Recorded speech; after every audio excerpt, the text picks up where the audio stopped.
I'd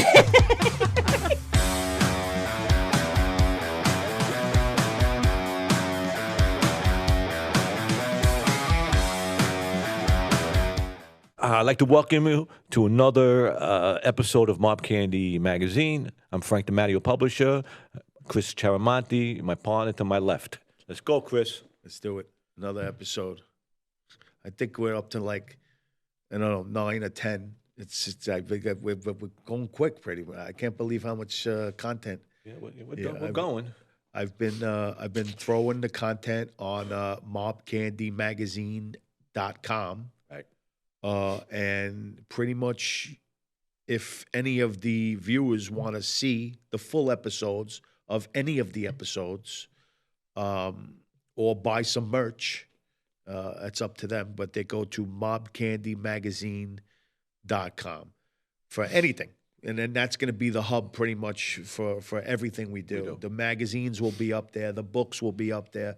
The content for the show will be up there. And all of our social media will be up there. On social media, which, is like Twitter, or I guess they call X, the TikTok. They do TikTok now, and we do mostly Facebook. The page is Facebook, and it's a Mob Candy Magazine TV show. But if you Google Mob Candy, you'll find us everywhere. All right, this is the thing. This is the one show that's gonna go. And each one is a podcast now. I don't know if you knew that. So for anyone that has, like, let's say they likes to listen to the show, in their car or in their radios, they could go to wherever you find podcasts, like Spotify or whatever these, all these places, iHeartRadio, Apple Music, Amazon Music. They all have, I think, episode 1 and 2 are up. And it's just hearing it. They can listen no to it. No visuals. They hear my voice. They hear your voice. I they're know. in trouble. I know. Some people like it. If they could understand. There is some crazy feedback on the Mob Candy Magazine TV show Facebook page about these shows. And I'll be honest with you, we started with no followers, and I said, well, we need a social media presence. So I threw it up there, and I started throwing clips. The producers, I don't mention them much, but I'd like to mention them because they're really good people. David Zucker and Liza Galazzo. They got me this program. If you're going to be the social media guy, then you got to do this, and it's amazing. It turns YouTube videos into multiple clips, right. And I've been posting these multiple clips, and in 3 months we grew to 14,000 followers. So that's 14,000 people that now know who Frank DiMatteo is. I mean, they don't give a fuck who Chris Charamonti is, but I'm going to take this one day and make a video game again, because that's my dream. I want to make my Mafia Life game again. We'll probably have to call it Mob Candy, but I'll make something where you can climb the ranks and be a mafia member and whack your boss or something like that on do the whole Gallo War through it on the phone. Like, I'll do like an app or something, because no one's doing that anymore. No. So we'll have to bring that up. But I'll have fun with the entertainment stuff. We'll leave the real life stuff to you. But as they're getting to know who Frank DiMatteo is, I've noticed that there is a shitload of people, even though it's the same people repeating themselves, that are either. Have you been reading the Facebook page? Any of the comments? I've read hundreds and hundreds and hundreds and hundreds, and I've read thousands over the last 18 years. Right. And out of, let's say, 100,000, maybe I read 100 bad things. So usually we don't get no bad press, not at all, reviews. No. But you get very few, and they're stupid as hell. Right. Yeah, I'm not the one to give them like the shine, because the best thing to do is ignore them. Right. Well, I laugh. You see what I do. As a social media guy, I feel grateful because the more they talk shit, the more the views of the pages go by. Right. They're only helping us. Yes. So I figured I'll spend 2 minutes giving them a little bit of attention. There was a couple people on the picture of the crew members. You gave me a picture, a history picture. Yeah. that had like your father in it. We're at the San Susan. Stevie Gallo. Yeah, Stevie Eddie Futon, Gallo, me. Bobby Borriello was in it and No, stuff like it that. was Eddie Futon, it's Kid Anthony, me, Stevie Gallo, and my father. Yeah. Yeah. And there was one guy, what'd you call him? The keyboard, Keyboard tough guy. he said everybody was a jerk off. Yeah. Anything you want to say to that person, just for the Well, kids, shits and giggles? I just can't believe that someone just even say that about people they don't know, and just want to say that. I mean, I'm amazed because I know personally that my father would have shot him in the fucking face if he ever said that to his face. And that guy Eddie Futon, the one that left in the back, had more bodies than God. Now you don't have to like these guys. You could say you don't like them, that they were bad and evil, but jerk offs. I mean, I really love to. I would love to see this guy go to a wise guy today who's out there that's really a tough guy out there and call him a jerk off. I just want to watch. They don't do that though. No, of course not. They I want to only- watch. I want to watch what that guy breaks his face open They only or disappears. If they can't beat him up, if the guy's tough and beats him up, he's gonna die anyway because nobody's gonna get beat up and get away with it. I just like to see that. Why you do that? I mean, I don't know why you do it. Number one, they're dead people. You don't know them. Why would you say that? I mean, I just don't know that. Why people say stupid shit. So like I don't that. know what your name is, but I gave you 2 minutes on my TV show. So there you go. There's your response from Frankie personally that you could pretty much go fuck yourself. And then, I mean, give me a real moron. Another one turned around, an Irish guy turns around and called the guy a wapo. Why would you do that? It's 2025. Oh, we don't like each other here? Yeah. You don't even know that guy because he's Italian. You call him a wop? I mean, it's stupid shit. 2025. It's funny. And the keyboard's is easy doing that, man. But that it's never stupid. happens in person. I never saw. I've been around a long time. I never saw that. I saw people be stupid, and I saw people get hurt. Yeah. I told you. I was with Bobby Borriello and Preston. It's a fact. Go up. It's history. It's public record. A guy can run in a plumber on President Street had a storefront there and a little garage. He comes flying down the block fast. Bobby Borriello and Preston Geritano was standing there. They yelled at him. He got nasty. They shot him right in the fucking right on Pleasant Street. That's how Bobby Borriello wound up in jail. But that wasn't a planned hit. That was just a reaction. They just shot him in the face because he got nasty with them. Boom. Shot him right there. Wow. Standing on the corner. That's Right in crazy. front, on their own block in front of the club. That's how Bobby wound up meeting John Gotti on that pinch. Really? Yeah. People don't know this because, if you're not there, you don't know. I'm privy to something because my father was there. Right. I never said that I'm a recruit. I want to be a gangster. I want Right. to kill people, hit them baseball bats. I never said that anywhere I go. Yeah. I was privy there because my father was bodyguard. Yeah. Wound up from the 61 to Joey dying. So these kids these people are like uncles to me. They don't understand. Another common theme is just that, like they say, you were too young. I was too young. A couple people thought that you were too young. Yeah. To be talking about Joey Gallo. Gallo. How does he know about Joey How do I Gallo? know Joey Gallo? How do you know about Joey 16. Gallo? I'm 16 when Joey came out of jail. 16. 16 guys killed people already by 16. in this Actually, I world. think I posted a picture that you gave me of that when you were 16 years old. Yeah. Right? You were with mommy at the pool or something like that? I'm not sure. I What was pictures? 15 in that one. 16, yes, in that one. The one on corner. I was 7. That was 73. I think I was 17 there. Do I look like a kid? I don't think so. No. People say stupid shit, but it gets me the best is when that movie Goodfellas comes out. A wise guy, wasn't it? Yeah. Goodfellas. Yes. Goodfellas. And Henry Hill, the junkie, being a rat, writes a book or somebody helps him write a book, and it opens up that he's 11 years old, going on 12, running for Paulie Vario. Everybody's jumping in the air. What a great movie, and no one questions nothing. No one questions that. Nothing. How can you be 11, 12. in the life? I'd at say I'm 11 years old? 16. I'm sitting in the club because I'm privy to sit in the club. Even if I was given coffee, not a gangster, Yeah. they question that. I go, something's wrong with this man. Well, again, it's a few people. Few people. But you know what? We gave them the attention because because we're big freedom of speech advocates. Yeah, you can say what you want. You want to say what you want to say, but you'll never say it to the face. You never say it to face. Because I always tell everybody, to say it to someone's face, either you want to go to jail or you want to go to a cemetery. Why would you want to do that now for bullshit? Right. No, it's true. Unless you're a retard. I mean, Sure. you know what I mean? Right. Or you want to make your bones, or you want to do. You're gonna make your bones. Do what? It's life in jail. You can't sneeze without a camera, or you're dead. Yeah. You're dead. So Unless you got real hard on for someone. So I want to kind of push into the idea of about all these people around you, and the concept of not necessarily nicknames, but you had a lot of guys around you.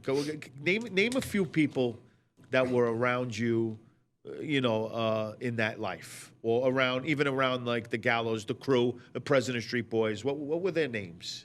Well, when I was a kid coming up, everybody had nicknames. Everybody down there. You had Mooney.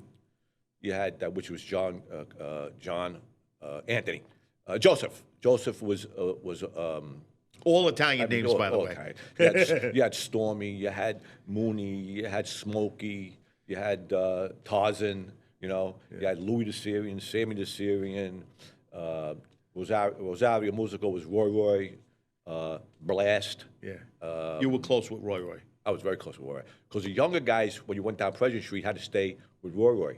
You couldn't stay in the Big Boys Club, which is Joey's club or Albert's club. Oh, okay. You couldn't stay there. That was the young guys stood across the street. We went across the street to serve coffee, Yeah. clean the joint up, and there was a couple guys that did that. But you didn't go sit with them because you're too young. Those guys talked among themselves. But you could hang out with Roy. You stay in the young guys club, which is Roy was the mentor for the young guys. Guys like me, Bombadil, Frankie Bajuto, Fayella, Coco, Vinny Capisi, he's still around. We went there. So, What was the name of the club that you guys used to? They were all longshoreman clubs. They were just private clubs. Okay. But the only one had a name was a longshoreman club. That was Armando's. It was there since the 40s. Punchy, Pete the Greek. Yeah. You mentioned a lot of local stuff in downtown Brooklyn, places in the book, Lying in the Basement, and Growing Up Mafia. There was one place, the Butcher's Inn, and you had mentioned that you saved Roy's life in the Butcher's Inn. Yeah. And that you wouldn't, there's something that, I think the way you alluded to it is like, you guys, it was a scary moment. It was a scary moment. Yeah. Can you elaborate or go into a little bit? It was a Friday night. We're all dressed up. We're going out drinking. Butcher's Inn was one of the places we hung out in. I come in the place all dressed up. I'm like a normal weekend night. And Roy was in the corner of the bar, and I see this monster next to him. It wound up being, what's his name? God. It was Carmine's bodyguard. What's his name? I forgot his name now. Carmine the Snake's bodyguard? Carmine's bodyguard. Oh, Apple's Okay. McIntosh. McIntosh. Apple's Okay. a massive guy. And he's in the corner of the bar, and Roy's right next to him. I come in, I see that, I know there's a problem. And I go right next to Roy. I didn't say nothing to Roy. I ordered dudes and water, talking to the barmaid, and I don't see nothing. And Apples is ripping Roy in the asshole. I mean, he's just being abusive. He was drinking, and Roy was he's stuck there. He was, come on, boom, boom. And Apples at one point leaned over Roy and said, "Hey, you." And I turned around to him, and he goes, "What are you going to do when I shoot him? When I shoot him? What are you going to do when I shoot him in the head?" And I told him, He said it to you? Yeah, he leaned over Roy and said, "What are you going to do when I shoot him in the head?" I said, "You better have 2 guns in that bullet. You better have 2 bullets in that gun." And he looked back, and he went to Roy. He goes, "Who the fuck is he?" And Roy said, "That's Ricky's son." Right. And he just settled that back down. He got up, and he said, "I told Roy, I'll speak to you later." And he left. I'm sitting there. Roy turns around to me and says, "What the fuck you do?" I said, "What the fuck I do? I'm doing nothing. What I do?" He goes, "You should have walked out." You said, "I'm going to walk out and leave you?" And for like a half an hour, you ripped me a new asshole for staying there because he didn't want me to get hurt or in trouble. You know what I mean? But ultimately, you did save his life. I saved his ass. Because it probably would have escalated. Sure. The guy like that drinking would have shot him right in the bar or broke his face. He was a big guy. And, after an hour, 2, 3 hours of drinking, Roy calmed down and said, "You did the right thing, but I don't want you to do that. You know what I mean? I don't want you to." And I said, "Roy, I only can do what I can do, And that story was that. But, Roy was in big trouble that day. Yeah. And I just reacted because I didn't know, you had to do something. You're into life. You know what to do. I was nervous. It was nerve-wracking. That guy was a moose. You know what I mean? It was a moose. Yeah, but I'm assuming that those days when you know the type of people you guys have to be, You got to do that. you're in that frame of mind. Yes. You can't be afraid that something's No. going to happen. You have No. to just. And plus, I had a react. pistol on me too. Right. I had a pistol on me too. Yeah, So I mean, it would have. you know, it would have been pretty. You know. You choose that. That's another thing too. There's a lot of people that were angry about the people in the mob or the mafia, Right. you know, or think down about, you know. I think one of the guys on the, you know, on social media was, you know, I mean, I'm assuming that a couple people emulate that thought of like, you know, that they like the bad people, like once a thief, always a thief. And I remember getting into it with him on the internet, not from someone who knows it, but someone who can speak about it, in terms of that you guys agree to a lifestyle. Exactly. I don't know the makings of, you know, the agreement and the burning of the saint and the omerta and who's made and who's not made. But in general, a very out of the box generalized point of view is the people in that life Right. really only hurt Each other. the people in the life. Yeah. You're not 99.9. you- It's within themselves. There's a problem. And you all agreed to live by that rules. to live by that rules. Sure. And that most likely, the people that are in that life most likely know that they're going to either die or Go to be in jail. rest of their life. Nobody thinks they're going to just escape. No. You know. No. You try to stay ahead of everything, but you know. And there were few people that were able to, let's say, die of old age. Yeah. You know, and even less than that, there were people that died of old age, but weren't able to take their money with them. I'm not talking about that, but they didn't die rich. No. Most people used their money as it was, Right. and then became ordinary. You know, Well, some guys live for the day. You know, a lot of guys live because it was always coming in every day. There's always some kind of action going it's on. not like some an kind of investment. score. Like, you know what I'm Nah. saying? Like, oh, one, like, I'm sure there's a lot of mobsters that think to themselves, wow, if I had a little bit of that money that was in the mattresses You would and, be in and good shape stashed it now. away, Right. you know, and bought property or something like that, you know, they'd be in good shape. A lot of guys didn't think that way because the money, cash came in every day. You're always doing something. Everybody was always approaching you to do something. Who needed help? You know. Right. But for the So you'd never think of that. You'd think it's never going to end. Right. So some guys are smarter than other guys, and they take good money. They take bad money and make a good money, but not everyone, because there was thousands and thousands of gangsters. Not everyone's doing well. Right. know? So, like, it's so not to glorify the lifestyle, and not to say like, oh, that they were great people, individual, right? Because again, I'm not of the life, and there could be a notion. I've thought to myself, like, in order to be the type of person that hurts somebody else for whatever reason, like in the Catholic religion, or just being a Christian alone, and a lot of other religions that just separate the good and the bad. When you do something bad, you're a bad person. Right. You know what I'm trying to say? Mm-hmm. But it hits different. That's what I want to say. It hits different, at least to know that the people that are doing bad are only doing bad to the people that agree to doing bad. It was an agreement like that of everybody in the circle. It's not like you're hurting an innocent person outside of the circle, and so forth. Although every now and then there's a residual effect. Well, something happens. I mean, an outsider might come in which not, but does something wrong. Right. They're gonna get it. You know what I mean? A fight in a bar, or somebody, the outside is not part of that life. But you mess with a guy that's crazy or in that life, it's gonna happen. Doesn't happen all the time.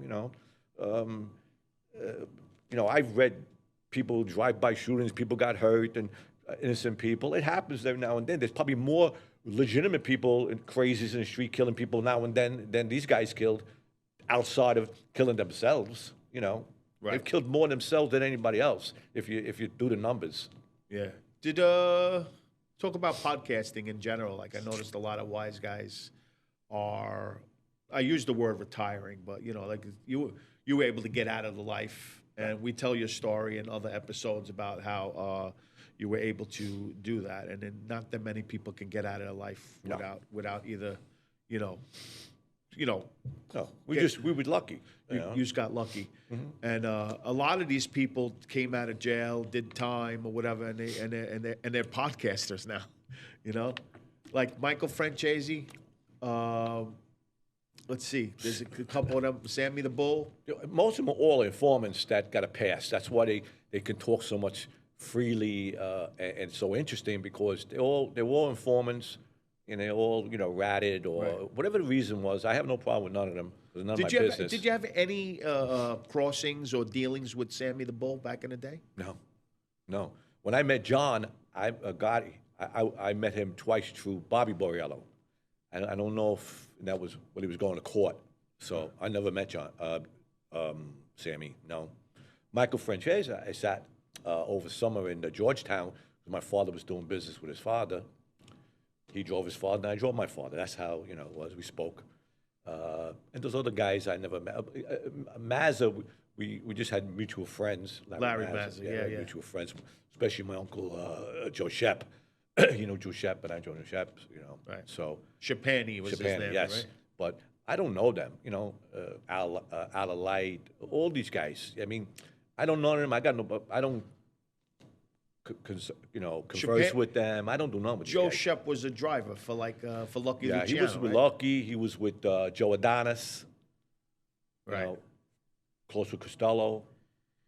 Did you had to know the stories about that? Well, he sat down, indirectly, when he got old, and talked about right when he did a score with Lucky and I don't know if Lucky was on the score, but it was Joe Adonis and Frank Costello. They were I think it was a crap game or a speakeasy. They went in there and they robbed everybody's money and the jewelry off of all the ladies. And Joe Shep said that the only thing he wouldn't do, he wouldn't take a woman's wedding band. Right? Oh. And then he used to kiss their hands. That's why they called him Gentleman Joe. It's fact. Everybody knows they called him Gentleman Joe because on a score, he used to be nice to the woman and never took the wedding band. So, he was told stuff like that. He did mention that that Albert killed Anastasia killed his boss. Really? Yeah, in Red Hook. That's what he said. His boss meaning? Who was a boss before him? Okay. Vincent Mangano, I think his name was Vincent. He said he killed him. That's what he said. Interesting. That's what Joe said. He also mentioned a couple other things that was, just interesting about being around politicians through Frank Costello.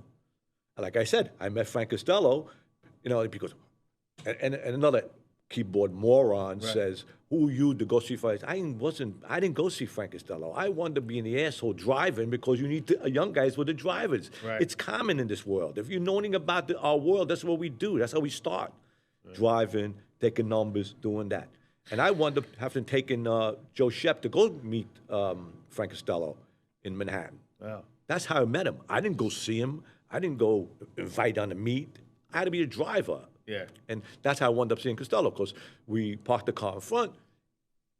I was sitting in the car. They were sitting outside at the restaurant. And Costello said, "Who's sitting in the car?" He goes, "That's my nephew, Frankie." So tell him to sit with us. That's it. They didn't tell me nothing or spoke about anything. It's just that I happened to be privy that day. I mean, if I was an Uber driver, and it could have been nice and said, sit at the bar or sit over here instead of sitting in the car. I never said anything more than that. But people say, "What are you doing with Frank Costello?" People stupid, man. That's what the stupidity about this whole thing is. Yeah, the keyboard warrior. Keyboard warrior, man. How about your first pinch? Well, better yet, what about your first score? Do you remember your first score? Yeah, first score was a dime. It was, I get mixed up with the first score, but I think the first score was a diamond score. Give me any. Give me any. It was a diamond score. We Joe Castro. Was that your favorite score? Yeah, it was pretty good. That was the first time we were talked about on TV, so it was pretty cool. We were young. Joe Castro grabbed me. They needed two guys to go do a diamond score in Manhattan. They had a place to get in. me and another kid, Marty, passed away now. We went with Joe Castro. We go in there, tie up these guys, rob all kinds of diamonds and jewelry and stuff like that. We get out of there, got out of there safe. No one got hurt. We got out. We're in the. Joe gave us. He fenced everything. Gave us a couple $1,000, if a couple $1,000 at the time, because we were low man on a totem pole, so you get screwed. But it was enough money for us. And we were sitting around, and on the TV comes up that about the score, the diamond robbery, and there's this Jewish guy, Staten, showing that we missed the stash where all the good diamonds were, like that. And he had his head bandaged up, and he was laughing on TV that we missed the good stuff. Are you serious? Yeah, that was the first one. And we got a couple $1,000. I don't even know got to it. Maybe I got 1,000, 1,500. The big boys kept all the money. You know, they give you a piece to. But you could have got about 500,000, maybe. But at that time, I think the Castro got about. I swear to God, he probably got about $80,000 after he fenced everything for that. I think we got two. I think me and Marty got 2,500. You missed the good stash. Oh, you would have got, man, forget about it. It would have been a big. Yeah. It was probably worth 3 times more than that, the stuff they robbed. But the fence, you get a third. You know, they got a third of it. And then he had to give up to his boss. He had to take his. But in the low, on the totem pole, we got maybe 3,000. We got, thank you, and got it. And I think that's the first score we went on. Do you remember the last score? The last thing you did beside when you decided that you were done?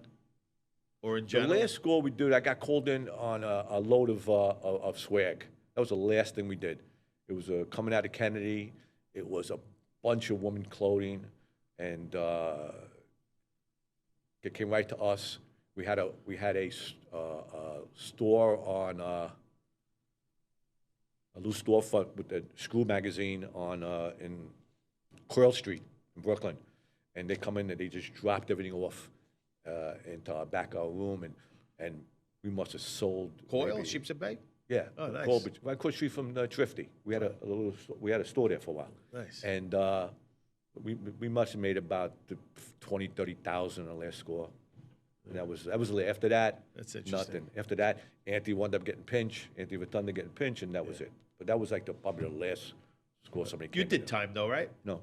You never did time? No. They tried to catch you for something? I got 11 arrests, and I beat every case. Every case. 11 arrests? 11. Do you remember all 11 of them or no? I remember the first one was assault. That was the one at El Bolero when I broke that guy's head open with a pool stick in El Bolero. You got to tell me that story. Yeah. Tell me the El Bolero story. Louis the Syrian had a Court Terrace on Court Street. It was a Gallo bar. It was a nice bar, Court and Atlantic Avenue. And Louis the Syrian grabbed me and says, I need somebody to watch the place. I was young. And he goes, to watch the place at night. I said, okay. So I was there watching the place, drinking, doing havoc and, getting too stupid. And one day, we hung out in a place about 2 blocks away called El Bolero. We used to go there drinking now and then. A couple of my friends were in there drinking, and a fight broke out. One of the guys ran to me and to the bar I was in and said, Frankie boy, there was a battle down at the El Bolero. I left the place. I went down there in the middle of this ruckus. I picked up a thing. I cracked the first guy saw, over the head that I didn't know, and I cracked this open. And 2 of my friends got stabbed that night. Marty Sanchez, guy Joe got and another kid got stabbed. So we had to take him to the hospital. After we got out of the place, we had to take him to the hospital. And I couldn't move my left arm because on the way out, somebody hit me with a blackjack, and it deadened my arm. But it hurt.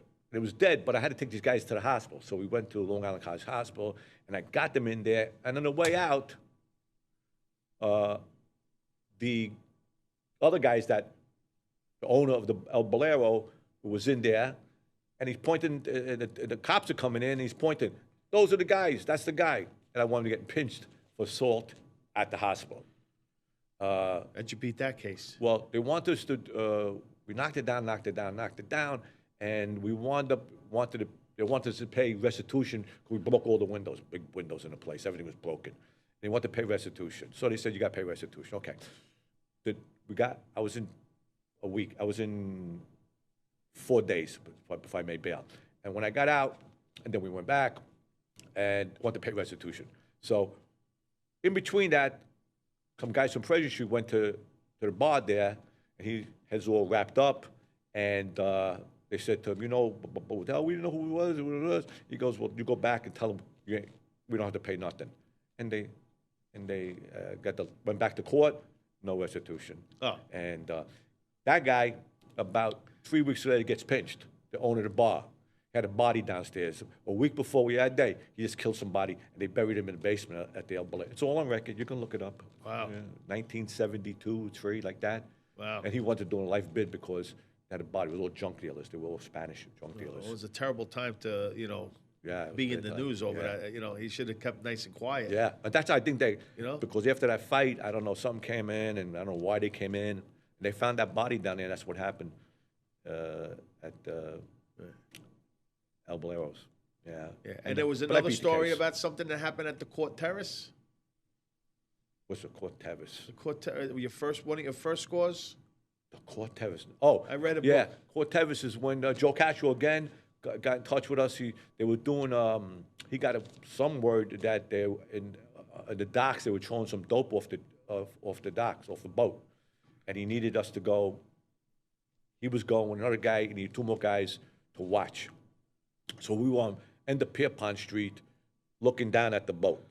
And he was supposed to give us a. I forgot who's I think we had beepers. Supposed to beep us, and we were supposed to come down, give me a hand. But he went to the top because he wanted us to watch everything. So what happened? It was late. It was 11 o'clock at night, freezing. And we're sitting in the car, and 5 o'clock in the morning, it's getting light. Nothing happened, right? So we leave. Me, Marty, and this guy Stevie Clark leave, and we go back to the Court Terrace.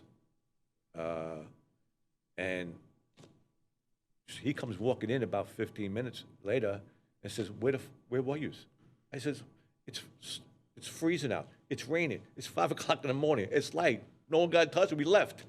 Right after we pulled away, guys, they threw the dope or packages over the boat, off the boat, and some other guys took it. I was going to say there was no one there to take it. They couldn't take it. There was other guys there already and took it. And we wound up later on finding out that it was the Colombo guys from Dirty Avenue. It was their score. They were watching the whole thing. Oh, so you would have been fucked up. We were fucked because we didn't know. Castro didn't tell us how he got the score, but we blew that one. Meanwhile, I had to buy a gun. It cost me like $30. I almost got pneumonia for sitting in the car. A gun was $30 back Yeah, then? $30. It was $38. That's what's funny, man. I got almost pneumonia because it was freezing out. We had to keep the car off. It was freezing out, and we got nothing out of it. I lost $30.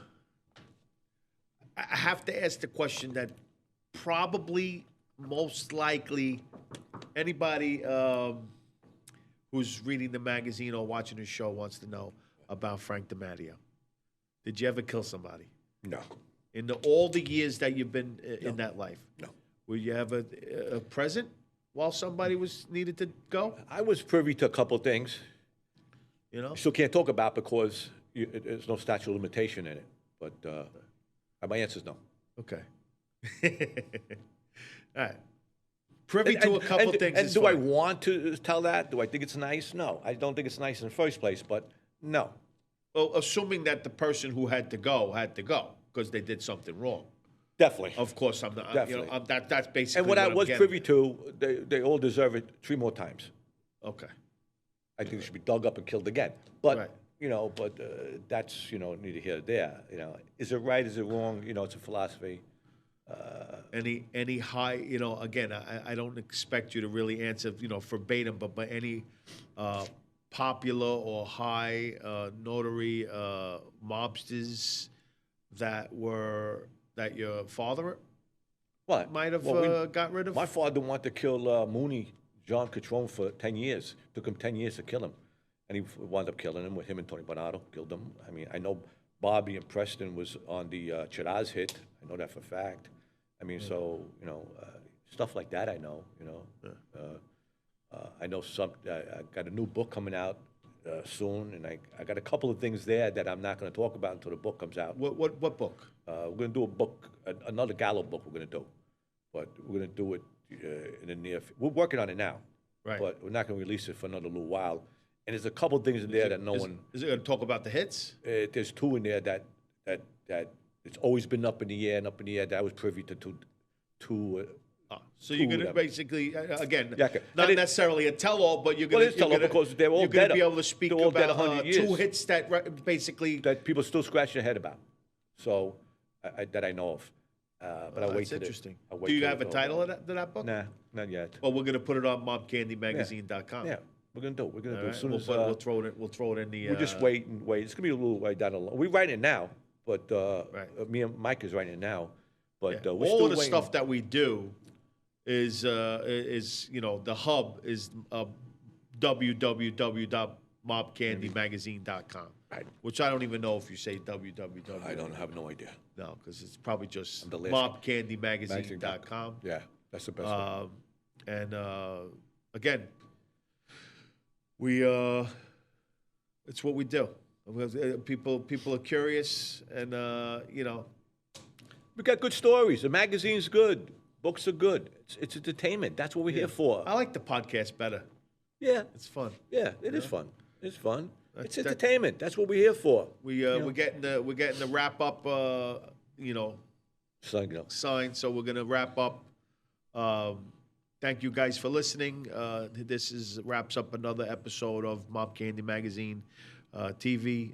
Get all your stuff, Mob Candy stuff on social media. Just Google it, Mob Candy Magazine, and all the podcasts to just listen to are on iTunes, Spotify, everything. You can get podcasts just to listen to it, or if you want to watch it, you can watch all of the episodes in full at mobcandymagazine.com. We'll see you later. Thank you.